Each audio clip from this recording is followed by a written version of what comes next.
आदत के खिलाफ 10 दिन से ज़ायद खून हैज़ का आया तो क्या हुक्म है।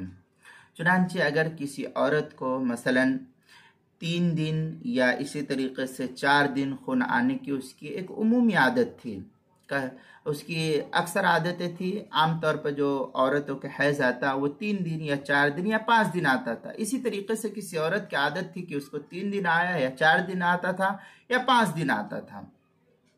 अब ये 3-4 दिन या जो भी कुछ आता था, हर महीने उसकी जो मुतय्यन दिन थे उसमें आने के बाद वो बंद हो जाता था।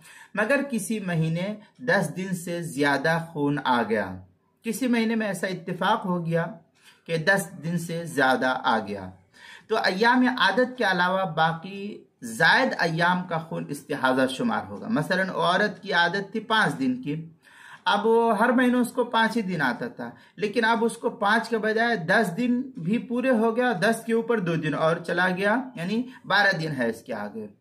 तो फुक़हा ये लिखते हैं कि इसकी आदत जो थी वो 5 दिन की, ये 5 दिन के हैज़ शुमार होगी, और जो 5 के ऊपर जितने दिन बढ़े हैं ये सब के सब उसकी आदत के खिलाफ हुए हैं, लिहाजा बाकी अय्याम का जो खून है ये इस्तिहाज़ा का शुमार किया जाएगा। लिहाजा इस्तिहाज़ा के अय्याम की नमाज क़ज़ा करनी होगी, और हैज़ की जो दिन की थी नमाज़ें थी उस नमाज की कोई क़ज़ा नहीं है। फतावा शामी में है, अम्मल मुअतादतु फमा ज़ादा अला आदतिहा व तजावजुल अशरा फिल हैद वल अर्बईन फिल निफासी यकूनु इस्तिहाज़ा।